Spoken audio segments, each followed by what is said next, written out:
Good evening, and welcome to tonight's edition of Beyond the Politics, a regular examination of the events happening right here in the Quinte region and the people working so hard behind the scenes to make it happen. I'm your co-host, as always, Paul Martin. Joining me, my co-host and regular columnist for the Belleville Intelligencer, Colin Mackay. Happy New Year to everybody. Yes, Happy New Year to you, Colin.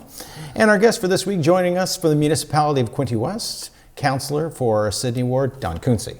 Thank you very much, gentlemen, for inviting me to tonight's show. Don't forget, you can always reach us through social media at YourTVQuinte, or you can email us if you have suggestions or feedback at beyondthepolitics@yourtv.tv. Don, thank you for being our first guest of 2021. Honored. And we're honored to have you.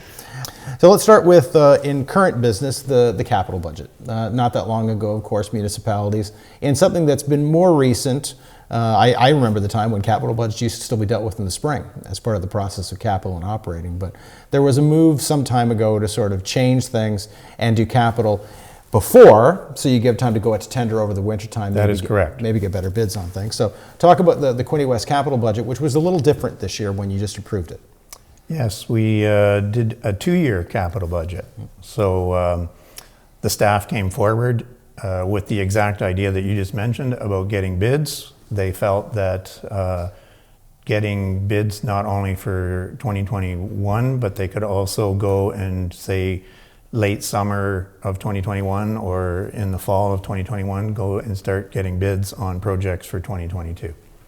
And so if I remember correctly, 16 million for 2021, the first year of the 2-year plan. That's correct. And then you said 21 million for after that. So, and one of them was a large bridge project is one of the main things for this year. Yeah, the bridge on County Road 40, the railway overpass, it's been deteriorating for some time and it needs some TLC, and so that's what's going to have to happen. And that one was about 5 million?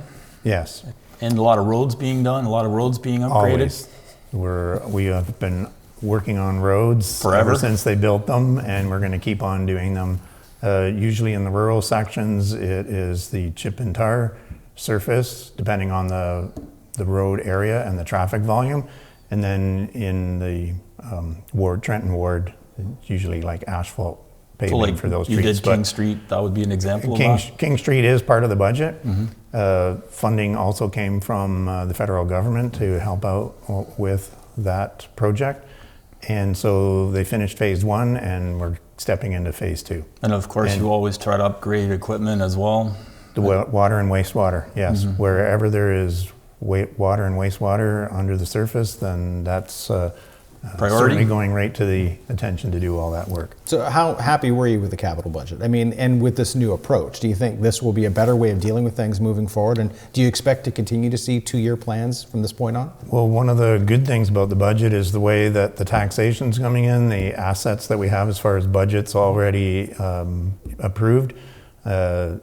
At this point in time, unless something comes in to surprise us, the capital budget is a 0 tax increase on the current tax rate. So that is always a big plus. The other aspect of it is we still have opportunities for any applications for fundings, which our city staff are always watching for, so that can always help. And at the end of 2022, it's projected that we'll still have a shade over $5 million sitting in reserve for future projects. So most of the time when you're applying, is that for the provincial grants? Whatever's available. Even federal sometimes? Federal, so it could be either? Yes. And they're always watching. Sometimes both? That happens once in a while as well. Now, with the capital budget now basically dealt with, attention turns to the operating budget, which of course is the day-to-day operations, everything from staffing and ongoing maintenance of all the things that make any municipality, including Quinte West, run on a day-to-day basis. And we have lots of trucks. There's the fleet. We have our new Public Works building that maintains all of that stuff. We have our own staff there, our own mechanics to look after the city equipment.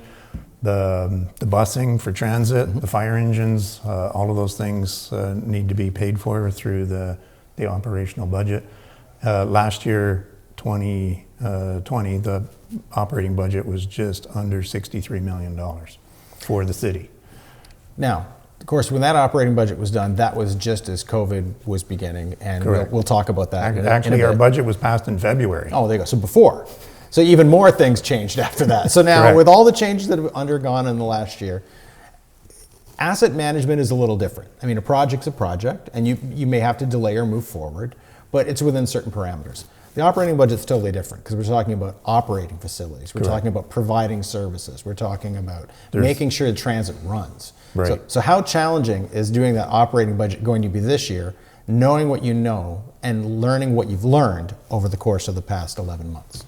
Well, luckily we have a great staff, and they will come forward with their ideas and suggestions, and certainly all of our members of council, they can also offer any ideas or suggestions, and all that will be taken into account, and the staff will come and present it to us probably mid-February, and we'll have a look at it and get a chance to say, yeah, we like this, or we don't like that, or what have you.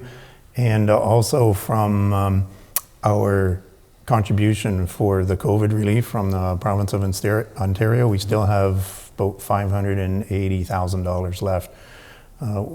We were granted just over $2 million, and we used a good chunk of that in 2020 to offset various projects. So that's going to play a part as well, because I'm sure we're going to be talking about how to keep existing businesses operating and running as best we can. And also we are always encouraging new businesses to come. So we'll be... What's that level of cooperation been like? I mean, you said the province stepped up with this fund as part of trying to deal with that. But there are so many issues that the municipality has to tackle with in terms of things with the province and the feds.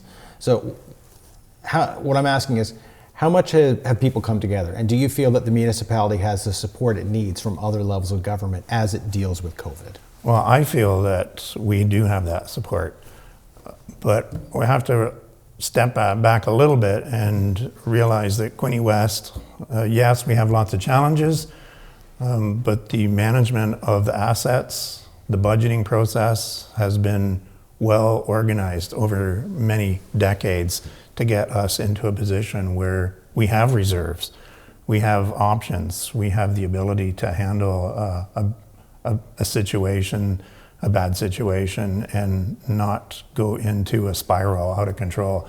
Many communities aren't in that same position. So it has been a long process, and we're not perfect.